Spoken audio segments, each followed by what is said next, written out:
Pre మార్కెట్కి సంబంధించిన ప్రధాన అంశాలు చర్చించుకుందాం. ముందుగా మిత్రులందరికీ స్వాగతం. ఈరోజు జూన్ 6వ తారీఖు శుక్రవారం. ముందుగా ఏడీఆర్ సెంటిమెంట్ ఎలా ఉందనేది పరిశీలన చేసినట్లయితే Infosys, Wipro, HDFC bank, ICICI bank, doctor Reddy's labs అన్నీ కూడా పాజిటివ్గా అయితే క్లోజ్ అయినాయి.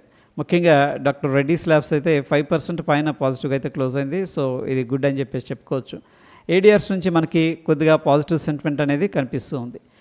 ఇక ఇండియన్ ఇండిసెస్ అనేది మనం చూసుకున్నట్లయితే పిఎస్యు బ్యాంక్స్, మీడియా, ఆటో కొద్దిగా నెగిటివ్లో క్లోజ్ అవగా మిగతావి అంటే బ్యాంక్స్ కానీ ఎఫ్ఎంసీజీ, కోర్స్ రియాలిటీ, ఫార్మా 1% పైన పాజిటివ్గా అయితే క్లోజ్ అయినాయి. మొత్తం మీద 80% ఇండియన్ ఇండిసెస్ అయితే బుల్లిష్గానే క్లోజ్ అయినాయి అని చెప్పేసి తెలుస్తూ ఉంది. ఇక గ్లోబల్గా మార్కెట్స్ ఎలా ఉన్నాయి అనేది పరిశీలన చేసినట్టయితే యూఎస్కి సంబంధించిన వోలటాలిటీ అయితే తగ్గింది.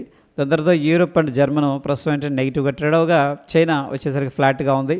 అక్కడ నుంచి లండను, యుఎస్ మార్కెట్స్ పాజిటివ్గా ఉన్నాయి. France, Asia market, Japan, Hong Kong, Russia, South Korea బుల్లిష్గా ట్రేడ్ అవుతున్నాయి. ముఖ్యంగా సౌత్ కొరియా అయితే చాలా చక్కగా పాజిటివ్గా ట్రేడ్ అవుతుంది.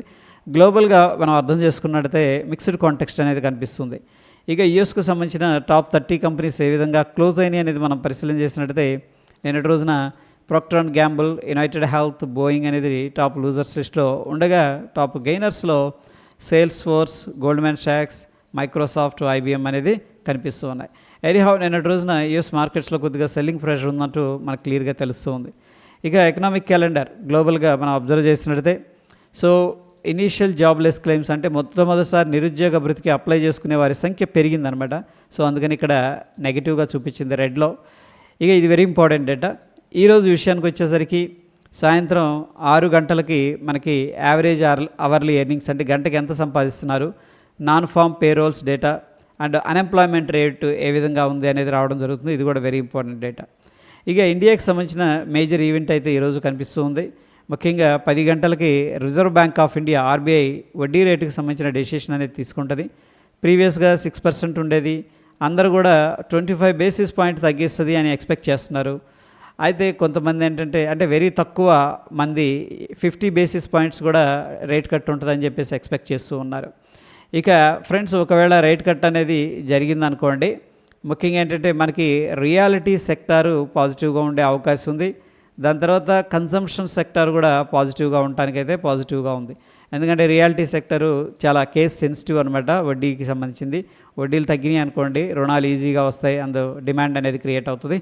కోర్స్ కన్సంప్షన్ కూడా అదే కోవలోకి రావడం అనేది జరుగుతుంది. Cash reserve ratio data release అవుతుంది. ఫారిన్ ఎక్స్చేంజ్ రిజర్వ్స్ ఎంత ఉన్నాయి ఇండియాలో and deposit growth, bank loan growth ఇది కూడా రిలీజ్ అవ్వడం అనేది జరుగుతుంది. అయితే ఫ్రెండ్స్, ఇక్కడ టెస్లాకి సంబంధించిన ఎలన్ మస్క్ గారికి అండ్ ట్రంప్ గారికి మధ్య ఏంటంటే కొద్దిగా ఇద్దరికి క్లాషెస్ అనేవి జరుగుతూ ఉన్నాయి. అయితే నిన్నటి రోజున టెస్లా అనేది చూసుకున్నట్టయితే 9% పైన పడిపోవడం అనేది జరిగింది. అండ్ ఈయనేంటంటే ఏది ఎలక్ట్రిక్ వెహికల్స్కి ట్యాక్స్ అనేది తీసేద్దామని చెప్పేసి ప్లాన్ చేస్తున్నారు. బట్ ఇది చాలా ఇంపార్టెంట్ అనమాట టెస్లాకి. అయితే వీళ్ళిద్దరి మధ్య సోషల్ మీడియాలో పరస్పరం ఈ యొక్క గొడవలు అనేవి జరుగుతూ ఉన్నాయి. అయితే ఒకనొక టైంలో థ్రెట్ కూడా చేశారు. ఏది స్పేస్ ఎక్స్కి కానీ స్టార్ లింక్కి కానీ గవర్నమెంట్ ఆర్డర్స్ అనేది ఇవ్వము అట్లా కూడా. ఓకే, ఎనీహౌ వీళ్ళిద్దరి మధ్య గొడవలు అనేవి జరుగుతూ ఉన్నాయి. ప్రస్తుతానికి ఏంటంటే మార్కెట్ అయితే కొద్దిగా సెటిల్ అయింది. బట్ టెస్లా టాప్ లూజర్గా ఉంది. నాన్ ఫామ్ పేరోల్ డేటా కూడా అందరూ కూడా వెయిట్ చేస్తున్నారు. బట్ మనం చూసాం కదా, ఆ డేటా కూడా రావడం అనేది జరిగింది. ప్రస్తుతానికైతే నెగిటివ్గా ఉంది ఆ డేటా. ఇక ఇండియన్ మార్కెట్స్లో ఫ్యూచర్ అండ్ ఆప్షన్స్లో ఎటువంటి స్టాక్స్ కూడా ఈరోజు రిజల్ట్స్ అయితే అనౌన్స్ చేయటం లేదు. స్టాక్స్ బ్యాన్ లిస్ట్లోకి వెళ్ళిపోయాయి. ఫ్యూచర్ అండ్ ఆప్షన్స్లో Aditya Birla fashions retail limited, Chambal fertilisers, Manappuram వీటిల్లో మనం ఫీచర్స్ అండ్ ఆప్షన్స్ అనేది ట్రేడ్ చేయకూడదు. ఇక హింద్ కాపర్, టిటాగ్రా అనేది ప్రాబబ్లీ బ్యాన్ లిస్ట్లోకి వెళ్ళడానికి అయితే ఆస్కారం ఉంది. సో ఫ్రెండ్స్, ఇక్కడ ఫ్యూచర్ అండ్ ఆప్షన్స్లో బ్యాన్ లిస్ట్లో ఉన్నాయంటే మనం ఫ్యూచర్ అండ్ ఆప్షన్స్ ట్రేడ్ చేయకూడదు. మన క్యాష్ మార్కెట్ అంటే ఈక్విటీలో బై అండ్ సెల్ అనేది చేసుకోవచ్చు. నిఫ్టీ హిట్ మ్యాప్ అనేది మనం పరిశీలన చేసినట్టయితే నిన్నటి రోజున Trent, doctor Reddy's labs top గెయినర్స్గా ఉండగా IndusInd Bank, Hero Motor Corp, BPCL, Tata consumer, Axis Bank అనేది టాప్ లూజర్స్ లిస్ట్లోకి వెళ్ళిపోవడం అనేది జరిగింది. ఇక ఇండివిజువల్ స్టాక్స్ ముఖ్యంగా Hindustan Zinc, Naukri, LTF, Angel One, DMart వీటిలో ఏంటంటే సిగ్నిఫికెంట్గా లాంగ్ బిల్డప్ అనేది జరుగుతూ ఉండగా Eternal, Nykaa, Motherson, United Spirits, IndiGo వీటిలో ఏంటంటే సిగ్నిఫికెంట్గా షార్ట్ కవరింగ్ అనేది జరుగుతుంది.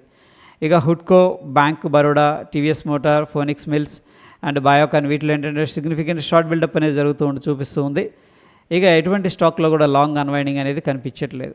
అది friends based on the current data మనం ఇంటర్ప్రిటేషన్ అనేది తీసుకున్నట్లయితే లాంగ్ సైడ్ 50% ఉన్నారు, షార్ట్ సైడ్ 38% ఉన్నారు. స్టిల్ స్లైట్గా ఏంటంటే మార్కెట్లో కొద్దిగా బుల్లిష్ సెంటిమెంట్ ఉంది, పైకి వెళ్తుందనే ఎక్స్పెక్టేషన్ అయితే ఉందంటూ మనం అర్థం చేసుకోవచ్చు.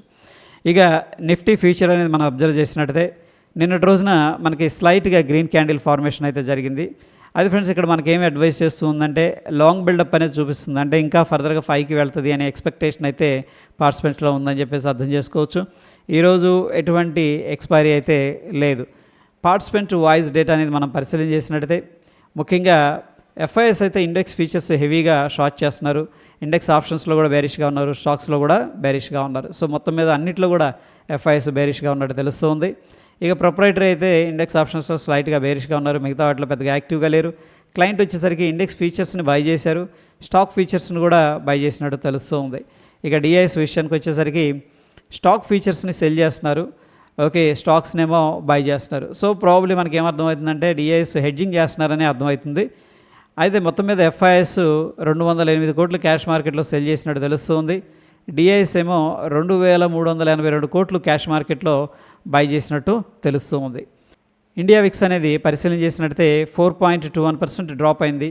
సో ప్రస్తుతానికి ఇండియన్ మార్కెట్స్లో వోలటాలిటీ తగ్గిందని చెప్పేసి మనం అర్థం చేసుకోవచ్చు. అట్ ద సేమ్ టైం స్టేబుల్గా ఉన్నాయని చెప్పేసి అనుకోవచ్చు. ఇక Dow Jones industrial average features అయితే నిన్నటి రోజున డౌజీ ఫార్మేషన్ జరిగింది. అగైన్ ప్రస్తుతానికి అయితే బుల్లిష్గా ఉంది. మనం చూస్తున్న సమయానికి 87 పాయింట్లు పాజిటివ్గా ట్రేడ్ అవుతుంది. ఇక డాలర్ ఇండెక్స్ అయితే వీక్గా ట్రేడ్ అవుతుంది. ఇక నిఫ్టీ విషయానికి వచ్చేసరికి ఇంపార్టెంట్ లెవెల్స్ అనేది మనం డిస్కస్ చేసుకోవాలి. ప్రస్తుతానికి చూడండి, ప్రీవియస్గా ఇది 24,900 రెసిస్టెన్స్ లెవెల్, అక్కడికి వెళ్ళిన తర్వాత మార్కెట్ ప్రాఫిట్ బుకింగ్ అనేది జరిగింది. ఎనీహౌ ప్రస్తుతానికి ఏంటంటే 24,590 అనేది ఇమీడియట్గా మనకున్న సపోర్ట్ అనమాట, ఒకవేళ మార్కెట్ అనేది డ్రాప్ అయితే. ఓకే, ఒకవేళ ఈ లెవెల్ ఫర్దర్గా బ్రేక్అవుట్ అనేది జరిగిందంటే ఇంపార్టెంట్ సపోర్టు 24,463 అని చెప్పేసి చెప్పుకోవచ్చు. అండ్ ఇమీడియట్ రెసిస్టెన్స్ 24,900 అని చెప్పేసి చెప్పుకోవచ్చు అప్ సైడ్. ఈ లెవెల్ బ్రేక్అవుట్ అయిందంటే ప్రాబబ్లీ 25,100 దాకా వెళ్ళడానికైతే పాసిబిలిటీస్ అనేది కనిపిస్తూ ఉన్నాయి. ఇక బ్యాంక్ నిఫ్టీ అయితే కొద్దిగా బులిష్గానే అనిపిస్తుంది. ఎనీహౌ 55,500 అనేది మనకు స్ట్రాంగ్ సపోర్ట్ అయితే తీసుకుంది. ఇమీడియట్గా మనకున్న రెసిస్టెన్స్ 56,000 దాటిందంటే 56,500కి అట్లా వెళ్ళడానికి అయితే ఛాన్సెస్ అనేది ఎక్కువగా ఉన్నాయి. ఇక సెన్సెక్స్ విషయానికి వచ్చేసరికి 81,182 అనేది మనకి ఇమీడియట్గా ఉన్న సపోర్టు. ఎనీహౌ ఇక్కడ రెసిస్టెన్స్ లెవెల్ ఉంది కదా, ఈ రెసిస్టెన్స్ లెవెల్ అనేది బ్రేక్అవుట్ అయిందంటే 82,320. ఒకవేళ మార్కెట్ ఇక్కడ సపోర్ట్ అనేది బ్రేక్అవుట్ అయిందనుకోండి 80,504 దాకా డౌన్ సైడ్ అనేది రావడానికైతే పాసిబిలిటీస్ అనేది కనిపిస్తూ ఉన్నాయి. ఇక గిఫ్ట్ నిఫ్టీ అనేది మనం నిన్నటి రోజున అబ్జర్వ్ చేస్తే చూడండి, మన నిఫ్టీ ఎక్కడ ఓపెన్ అయిందంటే 24,691 దగ్గర ఓపెన్ అయింది. నిన్నటి రోజున గిఫ్ట్ నిఫ్టీ ఎక్కడ ఓపెన్ అయిందంటే 24,747. అంటే వీటికి రెండింటికి మధ్యలో ఒక 50 పాయింట్లు న్యాచురల్గా డిఫరెన్స్ అనేది కనిపిస్తుంది. ఎనీహౌ ఇక్కడ గిఫ్ట్ నిఫ్టీ అనేది ఓపెన్ అయింది, క్లోజ్ అయింది నిన్న, కొద్దిగా గ్యాప్ అప్ అయింది. సో మనం చూస్తున్న సమయానికి ప్రస్తుతానికి 13 పాయింట్లు అయితే పాజిటివ్గా ట్రేడ్ అవుతుంది. So friends, based on the gift Nifty ఏంటంటే మనం ఒక స్మాల్ గ్యాప్ అప్ అనేది ఎక్స్పెక్ట్ అయితే చేసుకోవచ్చు. సో స్మాల్ గ్యాప్ అప్ అనమాట, అటువంటిది అయితే పాసిబిలిటీస్ అనేది కనిపిస్తూ ఉన్నాయి. ఇక గోల్డ్ విషయానికి వచ్చేసరికి కొద్దిగా సెల్లింగ్ ప్రెషర్లో ఉంది ప్రస్తుతానికి. ఇది సపోర్టు, ఈ సపోర్ట్ అనేది బ్రేక్ డౌన్ జరిగిందనుకోండి మనకి సిగ్నిఫికెంట్గా డ్రాప్ వచ్చే అవకాశం ఉంది. ఇక యుఎస్ ఆయిల్ అయితే ప్రస్తుతానికి రెసిస్టెన్స్ కనిపిస్తుంది. ఇక్కడ ఈ లెవెల్ అనేది బ్రేక్అవుట్ అయిందంటే సిగ్నిఫికెంట్గా అప్ సైడ్ అనేది వెళ్ళడానికి పాసిబిలిటీస్ ఉన్నాయి. ఎనీహౌ న్యాచురల్ గ్యాస్లో కూడా మనకి ఇక్కడ సపోర్ట్ అనేది కనిపిస్తుంది. సపోర్ట్ అనేది బ్రేక్ డౌన్ జరిగిందంటే ఫర్దర్గా డౌన్ సైడ్ అనేది రావడానికి అయితే పాసిబిలిటీస్ అనేది కనిపిస్తూ ఉన్నాయి. ఇక టెక్నికల్గా సమరీ ఏంటి, ఇండికేటర్స్ ఏం చెప్తున్నాయి అనేది మనం చూసుకున్నట్టయితే బ్యాంక్ నిఫ్టీ డైలీ టైం ఫ్రేమ్లో మనకి స్ట్రాంగ్ బై అనేది అడ్వైస్ చేస్తుంది, లోవర్ టైం ఫ్రేమ్స్లో కూడా స్ట్రాంగ్ బై అనేది అడ్వైస్ చేస్తుంది. మొత్తం మీద బ్యాంక్ నిఫ్టీలో అయితే ఇండికేటర్స్ అయితే బుల్లిష్గా ఉన్నాయి. అండ్ నిఫ్టీ 50 అనేది మనం తీసుకున్నట్టయితే డైలీ టైం ఫ్రేమ్లోనే బై ఉంది, ఆఫ్కోర్స్ లోవర్ టైం ఫ్రేమ్లో స్ట్రాంగ్ బై అనేది అడ్వైస్ చేస్తుంది. ఎనీహౌ ఫ్రెండ్స్, ఈరోజు మనకి ఏడిఆర్ సెంటిమెంట్ అయితే పాజిటివ్గా ఉంది. అండ్ గ్లోబల్గా కూడా కొద్దిగా పాజిటివ్ సెంటిమెంట్ అనేది కనిపిస్తూ ఉంది. 10 గంటలకి మనకి రిజర్వ్ బ్యాంక్ ఆఫ్ ఇండియా వడ్డీ రేటుకి సంబంధించిన డెసిషన్ అనేది తీసుకుంటుంది. సో లాంగ్ రన్లో మనం ఏంటంటే రియాలిటీ సెక్టర్స్ అనేది ఫోకస్ చేయొచ్చు. దాని తర్వాత కన్సంప్షన్ థీమ్ కూడా బుల్లిష్ సైడ్ ప్లే చేయడానికి ఆస్కారం అయితే కనిపిస్తూ ఉంది. ప్రస్తుతం సిచ్యువేషన్లో మనకి ఈరోజు ఈవెంట్ ఉంది కాబట్టి ఈవెంట్ చూడటం అనేది వెరీ ఇంపార్టెంట్, ముందే ప్రెడిక్ట్ చేయటం కంటే. ఎందుకంటే ఈవెంట్ అప్పుడు జనరల్గా వొలటైల్గా ఉండే అవకాశం కనిపిస్తుంది. ఇది ఫ్రెండ్స్ ప్రీ మార్కెట్కి సంబంధించిన అప్డేట్స్. వీడియో ఇన్ఫర్మేటివ్ అనిపిస్తే తప్పకుండా లైక్ చేసి మీ యొక్క సపోర్ట్ అనేది తెలియజేయండి. మరొక ఇంట్రెస్టింగ్ ఎపిసోడ్లో మళ్ళీ కలుసుకుందాం. Stay tune. ధన్యవాదాలు.